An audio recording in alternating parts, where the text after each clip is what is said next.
This is kind of hard to understand, but sometimes you can try so hard at something. Sometimes you can be so prepared and still fail. And with every time you fail, it's painful. It causes sadness. Understand, my friend, is that you're supposed to fail.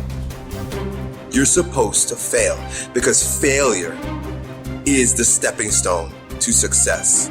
It's not just cliche, because failure is an experience that lends to wisdom that ultimately makes you a stronger version of yourself. Self-love, rebuilding self, seeing to it that you spend enough personal and alone time to seek higher levels of self.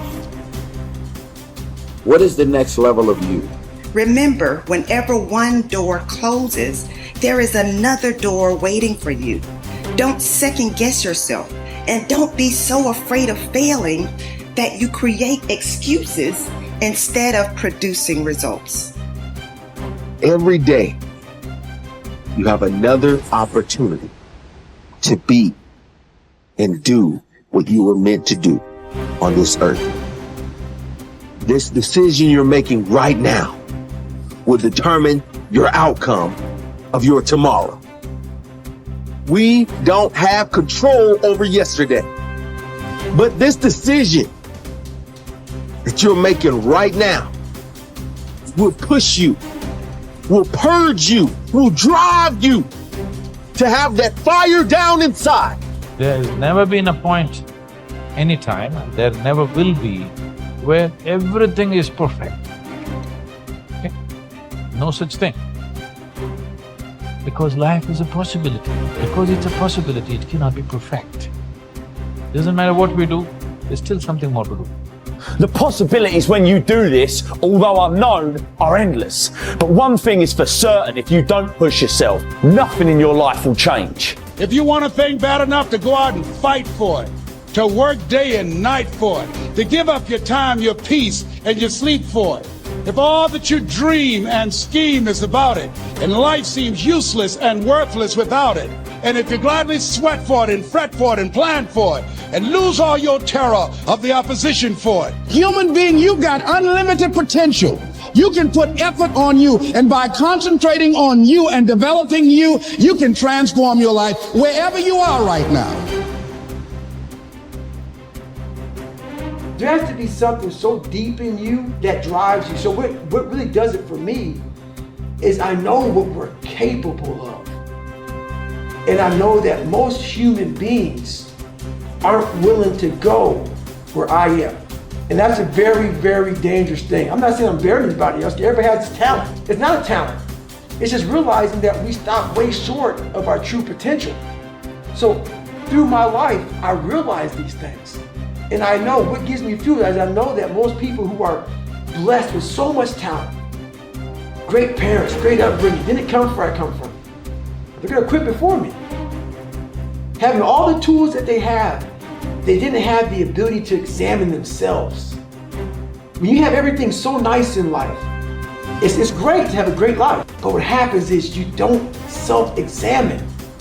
You don't do a live autopsy. When you have a fucked up life, it almost forces you to do a live autopsy. It forces you to find strength from places that no one looks from. Because food is not at the ready.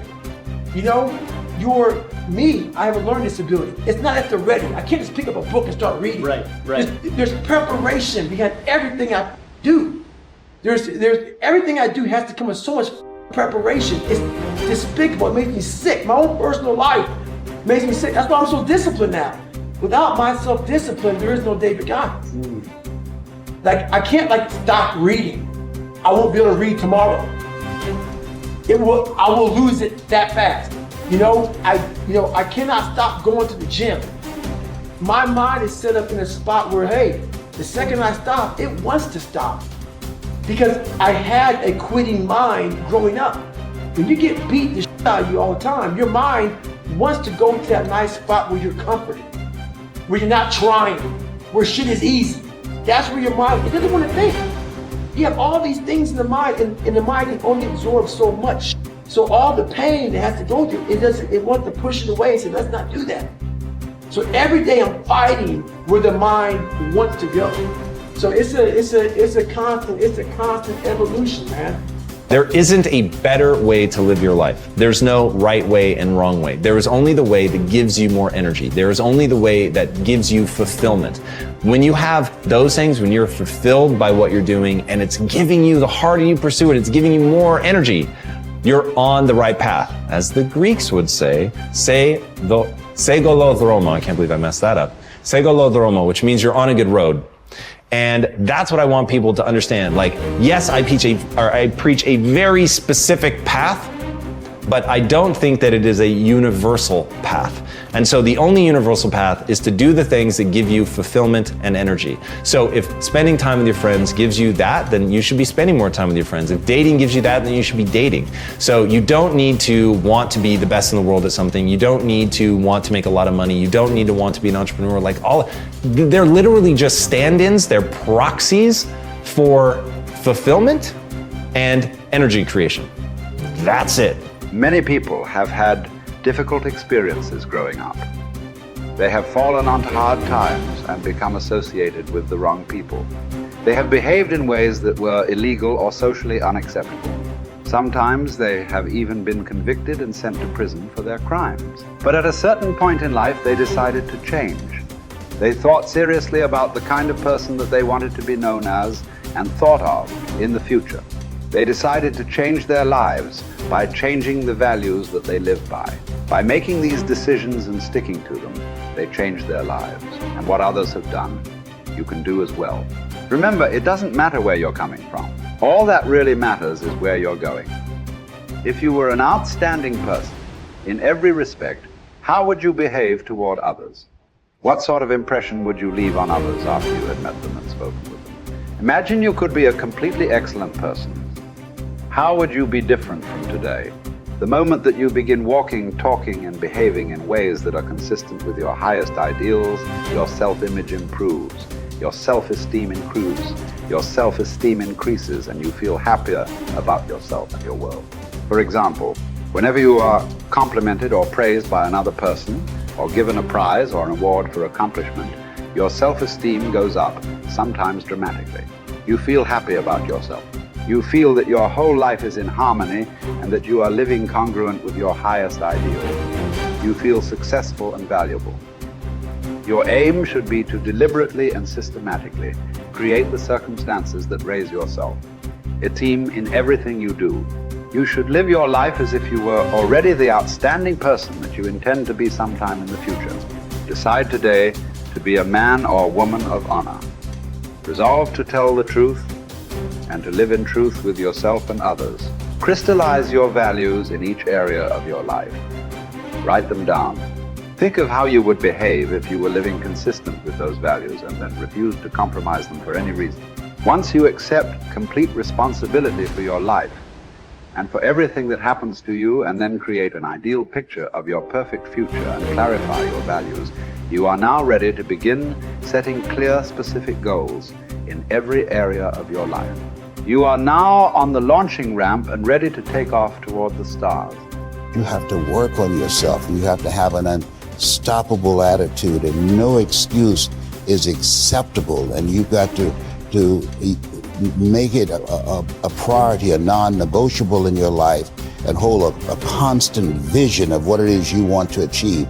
See it accomplished and go all out. Find a way to win. In spite of the setbacks, in spite of the disappointments, in spite of your failures. I tell people when I'm giving presentations, you will fail your way to success. I have a saying, is life knocks you down, try and land on your back, because if you can look up, you can get up.